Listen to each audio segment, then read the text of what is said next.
Hello, you're watching TVP World Talks. I'm Jan Ślewiński.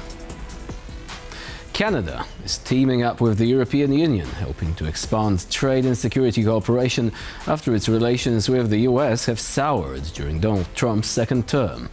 How can Brussels and Ottawa leverage the reinvigorated partnership, and what challenges still lie ahead? And what does this mean for Canada's position inside NATO? Joining us here today is Michael Dembek, Head of Foreign Canadian Trade Office. Hello and welcome to TVP World. Thanks for having me.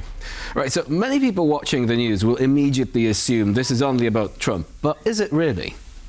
It is and it isn't. I think it's kind of how Trump deals with everything and how news loves to pick up on it.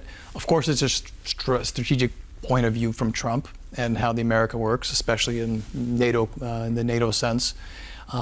It's a vocal partner. It's a partner that's worth listening to, but I mean, every single country should be doing what's best in their own interests, and sometimes it's difficult.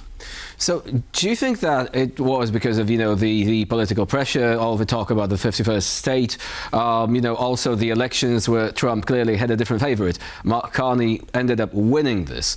Do you think that this was basically, the point at which these relations started to go sour, or was there more to it even before this?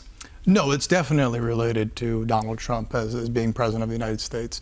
Canada has a very negative view of the president, and I know the elections were definitely going in a different direction, but once Trump said those comments about making Canada the 51st state, a lot of Canadians took offense, and they voted with the government that was in power previously. So now there is a different trajectory when it comes to trade. This has also followed announcements concerning tariffs, again, something that I'm assuming Canadians were not particularly fond of.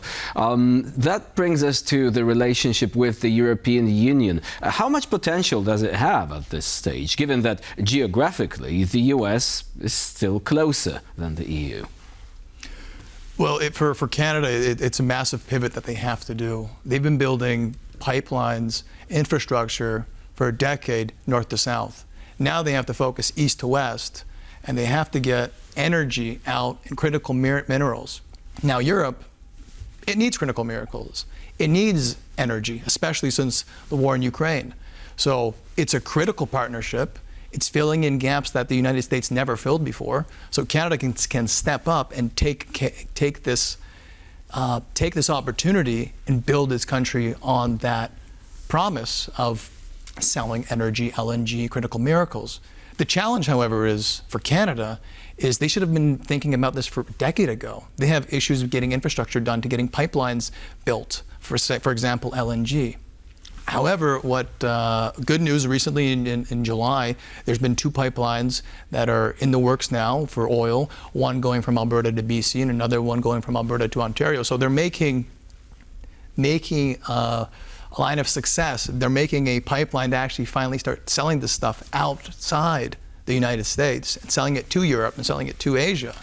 So effectively diversifying, right? And is there a framework for enhancing this trade cooperation? Because naturally, when you're looking at this, the European Union, of course, doesn't have trade barriers outside of it. But before you actually build up this sort of major cooperation with a partner outside the EU, you need the appropriate legislation. You want to have, all the formalities sorted out. So.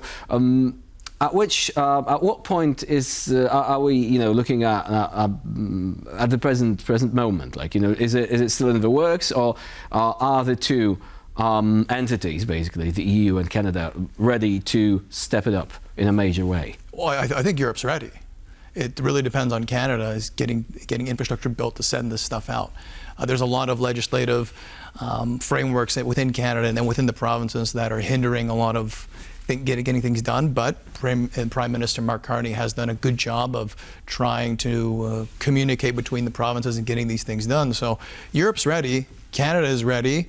It's just now building the infrastructure to getting out these critical minerals, getting out energy to Europe and building on the security of Europe.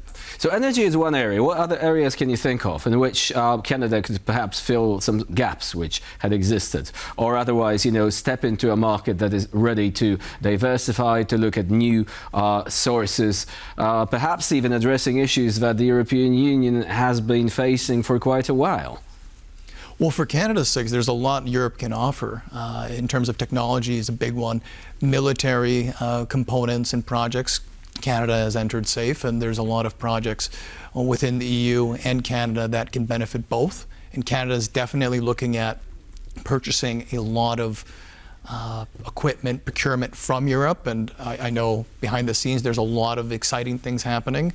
So it's going in the right direction. Canada needs military components, it needs technology to advance its trade.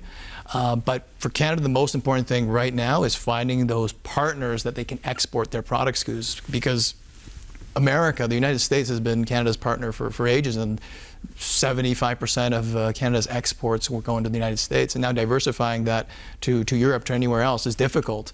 So Canada really has to go back on the things that they're strong at, that they have, which is critical minerals and energy. Those are the two big things that Canada needs to focus on, and getting it out is the number one priority of Canada to be able to be successful in the economic world right now, especially with what's happening down south. Right, so we've mentioned the military cooperation now. How does it all impact Canada standing inside NATO and the way in which military cooperation is going to be moving forward? Well, Canada can fill in gaps that the United States has never filled before. Now when we talk about security cooperation within Europe, the European Union, Canada, we see that there's less chance about tanks and soldiers and more chance about having energy security and having technology being shared between the countries, and that's the backbone that they need to work on and getting done. Canada has a funny way of kind of calling themselves a mid-power. So kind of the power that's between the United States and the other countries, a power that can kind of do things behind the scenes that can help everyone out, but you don't really necessarily see it. That was something that Mark Carney actually mentioned in one of his more publicized speeches quite recently, one that was hailed as the sort of alternative to America's viewpoint when it comes to the way in which countries can cooperate nowadays, right? Exactly, and the ministers from the Canadian government keep repeating that. So that's kind of their angle right now, is to be that mid-power within the world and to kind of bridge gaps towards communications right now with EU and Canada, and keep the U.S. on board on certain things, which I know is difficult. So, of course, this also requires a diplomatic effort to maintain ties with the U.S. still, because certain capabilities which the U.S. has nobody else actually can offer, right? You got long-range missiles, you got, the industrial capacity. So Canada, when it comes to the military side of things, it is both a manufacturer but also a purchaser of various types of equipment, depending on which area we're talking about. So can you talk a bit more about this? Because I do know that there has been a very interesting transaction involving Poland, which Canada has recently actually signed, right? Right. A month ago in Ottawa, the capital of Canada, at CANSEC, Poland and Canada signed an agreement, and Canada promised to purchase UAVs from WB Group. So WB Group being the largest private military manufacturer in Poland. So it's a big step in the right direction. And there's a lot of other things happening where Canada's looking at purchasing. And between you and me and the viewers, Canada's looking more and more at purchasing things outside of the United States. Is it, again, because not just of the policies, but also the question of shortages? We're looking at the situation in Iran. Following a brief lull in hostilities, again, we're seeing escalation. So that naturally will have an impact on the availability of certain components, certain weapons, like air defense interceptors, of course, making the headlines in this regard. So would you say that this also has been a driving factor here? It definitely is a driving factor. I mean, everything right now, with the wars going on in Russia, the conflict with Iran and the United States, everything's being pushed into defense and security. But defense and security that conversation's moving into trade, because at the moment you need resilient supply chains, and that's what wins wars, and that's what every country is trying to maintain: strong, resilient supply chains to be able to build up their defenses and to move forward. And so, yeah, what you're saying is correct. That's exactly what's happening. Robert, there are a few problems with supply chains, not just with obtaining resources, but also when it comes to looking at this further down. I mean, China does not have a monopoly on rare earth minerals, for example, but it does have a nigh-on monopoly on processing them. From what I recall, it's more than 90%.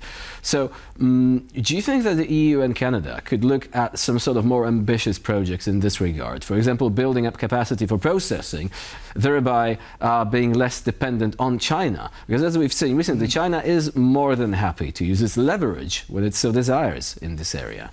That's a good point, and I don't think the EU or Canada are actually focusing on it right now. I think the EU and Canada are focusing on getting these minerals out, and that part I think is missing, and it's crucial for both sides to start focusing on it, because China shouldn't be they shouldn't have a monopoly on it. That's for sure. And China has been, making the headlines for a variety of reasons recently. The risk of an outright trade war with the US, the negotiations there. Can you see the EU using cooperation with Canada as a leverage, creating the sort of, or at least gradually moving towards being an alternative economic superpower there? Because naturally, Europe has a massive capacity when it comes to technology. It has a huge population, a sophisticated education system and all that, but it still remains somewhat locked between this rivalry between the US and China, right? I think there's great cooperation between Canada and the European Union on trade. There's an agreement, the CETA agreement, that's between both nations, and there's a lot of trade happening both ways. So they've been working on that front for sure. Can they improve? Certainly. Can it replace the United States? I don't think so. It can always fill in those gaps that I mentioned earlier, but it'll never replace it.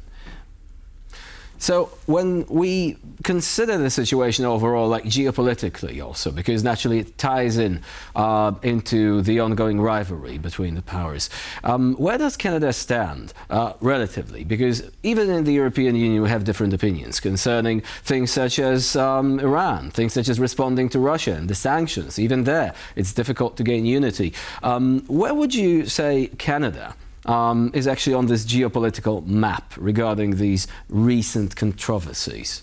Well, I think Canada stands with the United States when it comes to Iran. I think Canada still wants to maintain friendly relationships with the United States. They've been friends for decades. Canada and the United States have always been allies, and they've always helped each other out when needed to.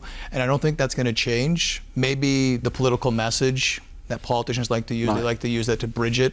Well, the overall alignment remains the same, right? It remains the Mark same. Carney recently said that he supported the strikes against Iran because they constitute what he said was like the appropriate response to what Iran did, after all, right? Right, and so Canada, I think, will always have the United States back, and I think the United States will also have Canada's back, but there's always going to be arguments, especially when you're neighbors, things on trade and other things like electric cars coming in from China and such. There's concerns. Both sides have to chat, and sometimes these deals are worse for both countries, and sometimes they're great for both countries. But at this point, we have a lot of this political chatter going on, and this obviously. Rivalry, and Canadians don't want to buy U.S. products and such. Yeah, but at the end of the day, I think we're going to go back to having those friendly relationships. Sometimes you have this temptation to go like full contrarian, like, to oppose policy. Sometimes it's just, the voters that actually appreciate that. We've had Spain recently opposing certain activities in U.S. military bases. So Canada is not following that direction. I don't think, well, it is the political message. It was. They had a campaign called Elbows Up, and that was a big message, is we don't want to work with the United States. But again, it was just a political message. The reality is they want to work together. Behind the scenes, they're always going to work together. It's just political mumbo-jumbo, just getting people riled up to vote. So I think they'll maintain friendly relationships, and I think Canada and the U.S. will always be allies. Michael Dembek was our guest today here on TVP World. Thank you very much for joining us and for sharing your insight. Thank you so much for having me. And I'm Jonasz Lewiński, you're watching TVP World. Please stay with us for more latest news, updates and commentary.